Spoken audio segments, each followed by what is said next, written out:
Assalamualaikum warahmatullahi wabarakatuh. Bagaimana kabar teman-teman semuanya? Semoga senantiasa dalam keadaan sehat walafiat dan tidak kekurangan suatu apapun. Selamat datang dan selamat bergabung kembali dalam channel kami, Ara Alesa. Kali ini kita masih akan membahas mengenai latihan soal CPNS maupun P3K untuk formasi pengadministrasi perkantoran, materi kompetensi teknis, bagian ke-19. Bagi teman-teman yang ingin memiliki modul maupun latihan soal lainnya, dapat memesannya di link yang sudah kami sematkan di deskripsi video ini.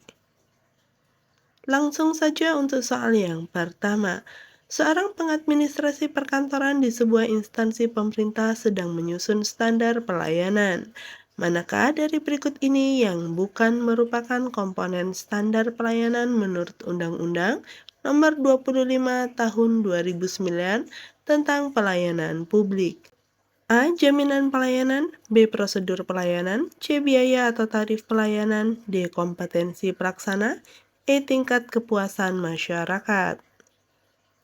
Jawaban yang tepat adalah E. Komponen standar pelayanan menurut Undang-Undang Nomor 25 Tahun 2009 tentang Pelayanan Publik meliputi dasar hukum, persyaratan, sistem atau mekanisme, dan prosedur, jangka waktu penyelesaian, biaya atau tarif, produk pelayanan, sarana prasarana atau fasilitas, kompetensi pelaksana, pengawasan internal, penanganan pengaduan, saran atau masukan, jumlah pelaksana, jaminan pelayanan, dan jaminan keamanan dan keselamatan pelayanan.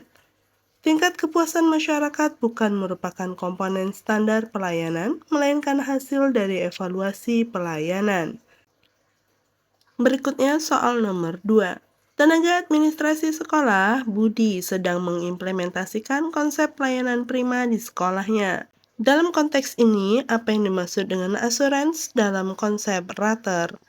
A. Kecepatan respon terhadap kebutuhan siswa dan orang tua. B. Keandalan dalam memberikan pelayanan sesuai janji.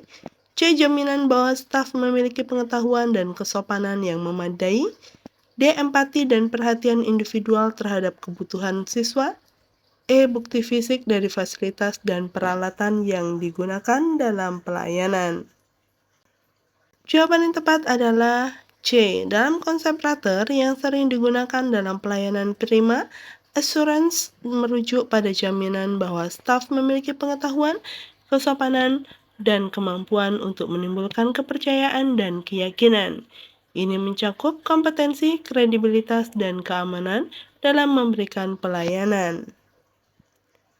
Soal nomor 3. Pengadministrasi perkantoran, Rina, menerima keluhan dari seorang warga terkait keterlambatan penerbitan dokumen. Menurut prinsip penanganan keluhan pelanggan, apa langkah pertama yang seharusnya dilakukan Rina? A. Langsung menawarkan kompensasi kepada warga tersebut. B. Mendengarkan dengan seksama dan mencatat detail keluhan.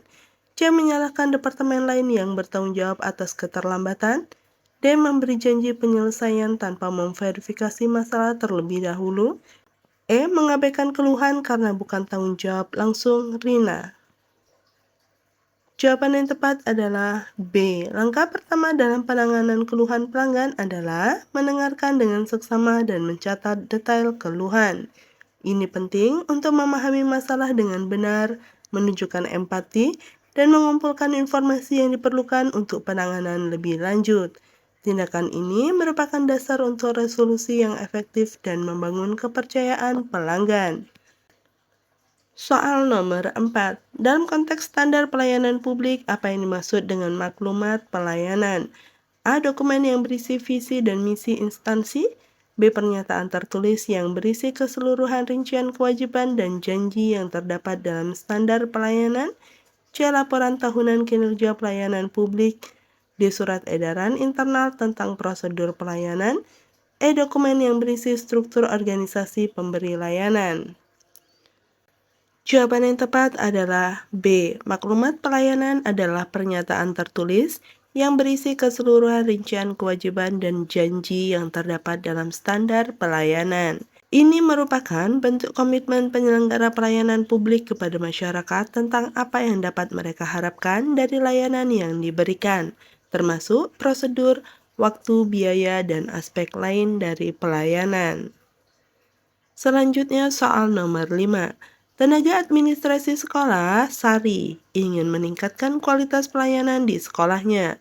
Menurut konsep Total Quality Service atau TQS, manakah dari berikut ini yang bukan merupakan elemen kunci? A. Fokus pada pelanggan, B. Keterlibatan total, C. Pengukuran, D. Perbaikan berkelanjutan, E. Penghematan biaya sebagai prioritas utama. Jawaban yang tepat adalah E. Dalam konsep Total Quality Service atau TQS, elemen kunci meliputi fokus pada pelanggan, keterlibatan total seluruh anggota organisasi, pengukuran kinerja layanan, dan perbaikan berkelanjutan. Penghematan biaya bukan merupakan prioritas utama dalam TQS karena fokus utamanya adalah pada kualitas layanan dan kepuasan pelanggan. Meskipun efisiensi biaya penting, namun tidak boleh mengorbankan kualitas layanan. Selanjutnya soal nomor 6. Pengadministrasi perkantoran, Dani, sedang menganalisis efektivitas pelayanan di kantornya. Dalam konteks ini, apa yang dimaksud dengan service recovery? A. Proses pengembalian dokumen yang hilang. B. Upaya untuk memperbaiki layanan yang gagal dan memulihkan kepuasan pelanggan. C. Prosedur pemulihan data setelah kerusakan sistem. D. Metode untuk memulihkan reputasi organisasi setelah skandal. E. Teknik untuk memulihkan motivasi karyawan yang menurun. Jawaban yang tepat adalah B. Service recovery merujuk pada upaya sistematis yang dilakukan oleh organisasi untuk mengatasi kegagalan layanan dan memulihkan kepuasan pelanggan. Ini melibatkan identifikasi masalah, penanganan keluhan, dan tindakan korektif untuk memastikan pelanggan tetap puas meskipun telah mengalami masalah dalam layanan. Konsep ini penting dalam pelayanan prima untuk mempertahankan loyalitas pelanggan. Berikutnya soal nomor 7. Dalam konteks pelayanan prima di sektor publik, apa yang dimaksud dengan Citizen Charter? A. Dokumen yang berisi hak dan kewajiban warga negara. B. Pernyataan tertulis tentang standar pelayanan yang dijanjikan kepada masyarakat. C. Kontrak kerja antara pemerintah dan pegawai negeri sipil. D. Undang-undang tentang kewarganegaraan. E. Sertifikat kewarganegaraan yang diberikan kepada penduduk. Jawaban yang tepat adalah B. Citizens Charter atau Piagam Warga adalah pernyataan tertulis yang berisi standar pelayanan yang dijanjikan oleh instansi pemerintah kepada masyarakat. Dokumen ini mencakup jenis layanan yang disediakan, standar kualitas yang dijanjikan, mekanisme pengaduan, dan komitmen untuk perbaikan berkelanjutan. Ini merupakan alat untuk meningkatkan transparansi dan akuntabilitas dalam pelayanan publik. Berikutnya soal nomor 8. Tenaga administrasi sekolah, Rini, sedang menerapkan konsep CRM atau Customer Relationship Management di sekolahnya. Dalam konteks ini, apa tujuan utama dari CRM? A. Meningkatkan profit sekolah. B. Mengurangi beban kerja staf administrasi. C. Membangun dan memelihara hubungan jangka panjang dengan siswa dan orang tua. D. Meminimalkan interaksi dengan siswa dan orang tua. E. Menstandarisasi semua proses administrasi. Jawaban yang tepat adalah C. Tujuan utama Customer Relationship Management atau CRM dalam konteks pelayanan di sekolah adalah membangun dan memelihara hubungan jangka panjang dengan siswa dan orang tua sebagai pelanggan. CRM fokus pada pemahaman kebutuhan pelanggan, personalisasi pelayanan, dan peningkatan kepuasan pelanggan untuk menciptakan loyalitas. Meskipun CRM dapat membantu meningkatkan efisiensi dan potensial pendapatan, tujuan utamanya adalah hubungan pelanggan yang lebih baik. Soal nomor 9. Pengadministrasi perkantoran (ADI) sedang mengembangkan SOP atau Standar Operating Procedure untuk pelayanan di kantornya. Manakah dari berikut ini yang bukan merupakan manfaat utama dari SOP dalam konteks pelayanan publik? A. Menjamin konsistensi pelayanan. B. Meningkatkan efisiensi dan produktivitas. C. Memudahkan pelatihan pegawai baru. D. Mengurangi kesalahan dan variasi dalam pelayanan. E. Menghilangkan kebutuhan untuk inovasi dalam pelayanan. Jawaban yang tepat adalah E. SOP memiliki banyak manfaat dalam pelayanan publik, termasuk menjamin konsistensi, meningkatkan efisiensi, memudahkan pelatihan, dan mengurangi kesalahan. Namun, SOP tidak dimaksudkan untuk menghilangkan kebutuhan inovasi. Sebaliknya, SOP yang baik harus cukup fleksibel untuk memungkinkan perbaikan dan inovasi berkelanjutan dalam pelayanan, sambil tetap menjaga standar kualitas dasar. Berikutnya soal nomor 11. Pengadministrasi perkantoran, Sinta, sedang mengevaluasi kualitas pelayanan di kantornya menggunakan model SARF-QUAL. Apa yang dimaksud dengan gap dalam model ini? A. Jarak fisik antara penyedia layanan dan pelanggan. B. Perbedaan antara harapan pelanggan dan persepsi mereka terhadap layanan yang diterima. C. Selisih waktu antara permintaan layanan dan penyelesaiannya. D. Kesenjangan pengetahuan antara staf senior dan junior. E. Perbedaan standar pelayanan antar departemen. Jawaban yang tepat adalah B. Dalam model SARF-QUAL atau Service Quality, gap merujuk pada perbedaan atau kesenjangan antara harapan pelanggan terhadap suatu layanan dan persepsi mereka terhadap layanan yang sebenarnya mereka terima. Model ini mengidentifikasi 5 jenis gap yang dapat mempengaruhi kualitas layanan. Analisis gap ini membantu organisasi untuk mengidentifikasi area di mana kualitas layanan perlu ditingkatkan. Berikutnya soal nomor 12. Tenaga administrasi sekolah, Budi, ingin menerapkan konsep moment of truth dalam pelayanan di sekolahnya. Apa yang dimaksud dengan konsep ini? A. Saat di mana kejujuran sangat diperlukan dalam pelayanan. B. Titik interaksi kritis antara pelanggan dan penyedia layanan yang membentuk persepsi tentang kualitas layanan. C. Momen di mana pelanggan menyadari kesalahan dalam layanan. D. Waktu yang tepat untuk melakukan survei kepuasan pelanggan. E. Saat di mana penyedia layanan mengakui kesalahannya. Jawaban yang tepat adalah B. Moment of truth dalam konteks pelayanan merujuk pada titik-titik interaksi kritis antara pelanggan, dalam hal ini siswa atau orang tua, dan penyedia layanan yaitu sekolah yang sangat mempengaruhi persepsi pelanggan tentang kualitas layanan secara keseluruhan. Ini bisa berupa kontak pertama, penanganan masalah, atau interaksi penting lainnya. Memahami dan mengelola momen-momen ini dengan baik sangat penting untuk menciptakan pengalaman pelanggan yang positif. Berikutnya soal nomor 13.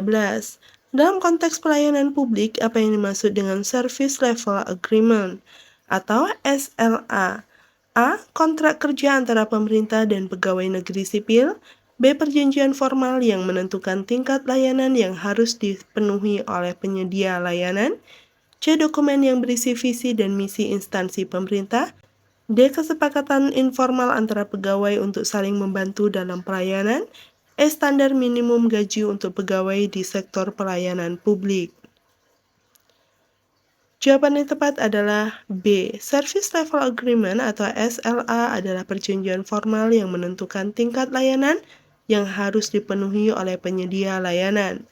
Dalam konteks pelayanan publik, SLA biasanya mencakup aspek-aspek seperti waktu respon, ketersediaan layanan, kualitas layanan, dan prosedur eskalasi jika standar tidak terpenuhi. SLA membantu dalam menetapkan harapan yang jelas dan terukur antara penyedia layanan dan pengguna layanan, serta menjadi dasar untuk evaluasi kinerja layanan. Berikutnya soal nomor 14. Pengadministrasi perkantoran, Rina, sedang menerapkan prinsip empowerment dalam tim pelayanannya. Apa makna utama dari konsep ini dalam konteks pelayanan prima? A. Memberikan kenaikan gaji kepada semua staf pelayanan. B. Memberi wewenang dan tanggung jawab kepada staf untuk membuat keputusan dalam melayani pelanggan. C. Menghapus semua aturan dan prosedur dalam pelayanan. D. Membiarkan staf bekerja tanpa pengawasan. E. Mempromosikan semua staf ke posisi manajerial. Jawaban yang tepat adalah B. Empowerment atau pemberdayaan dalam konteks pelayanan prima berarti memberi wewenang dan tanggung jawab kepada staf untuk membuat keputusan dalam melayani pelanggan. Ini memungkinkan staf untuk merespon kebutuhan pelanggan dengan lebih cepat dan efektif, tanpa harus selalu merujuk ke atasan. Konsep ini meningkatkan fleksibilitas dalam pelayanan, memotivasi staf, dan umumnya menghasilkan tingkat kepuasan pelanggan yang lebih tinggi. Selanjutnya soal nomor 15. Tenaga administrasi sekolah, Dina sedang mengimplementasikan sistem manajemen mutu ISO 9001-2/2015 di sekolahnya. Dalam konteks ini, apa yang dimaksud dengan pendekatan proses? A. Fokus pada hasil akhir tanpa memperhatikan tahapan prosesnya. B. Mengidentifikasi, memahami, dan mengelola proses-proses yang saling terkait sebagai suatu sistem. C. Hanya memprioritaskan proses administrasi dan mengabaikan proses lainnya. D. Memisahkan setiap proses dan mengelolanya secara terpisah. E. Menghilangkan semua proses yang dianggap tidak efisien.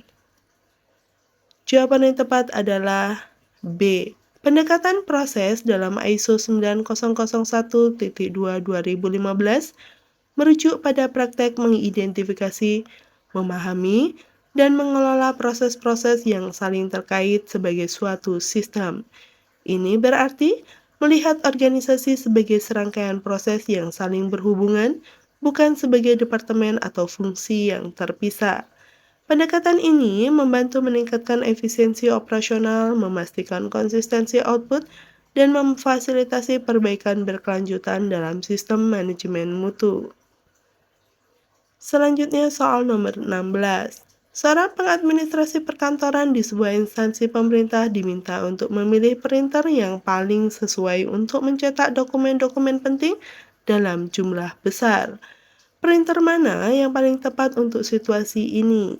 A. Printer inkjet, B. Printer dot matrix, C. Printer laser, D. Printer thermal, E. Printer 3D. Jawaban yang tepat adalah C. Printer laser adalah pilihan terbaik untuk mencetak dokumen dalam jumlah besar di lingkungan kantor. Printer laser memiliki kecepatan cetak yang tinggi, kualitas cetakan yang baik, dan biaya per halaman yang lebih rendah dibandingkan printer jenis lain untuk penggunaan skala besar. Berikutnya soal nomor 17. Tenaga administrasi sekolah perlu membuat diagram alur kompleks untuk menggambarkan proses pendaftaran siswa baru. Aplikasi apa yang paling sesuai untuk tugas ini? A. Microsoft Word, B. Microsoft Excel, C. Microsoft Visio, D. Microsoft PowerPoint, E. Microsoft OneNote.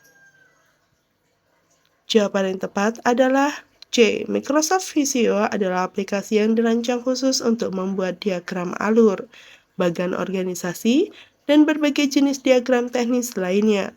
Aplikasi ini menyediakan berbagai template yang memudahkan pembuatan diagram alur kompleks seperti proses pendaftaran siswa baru.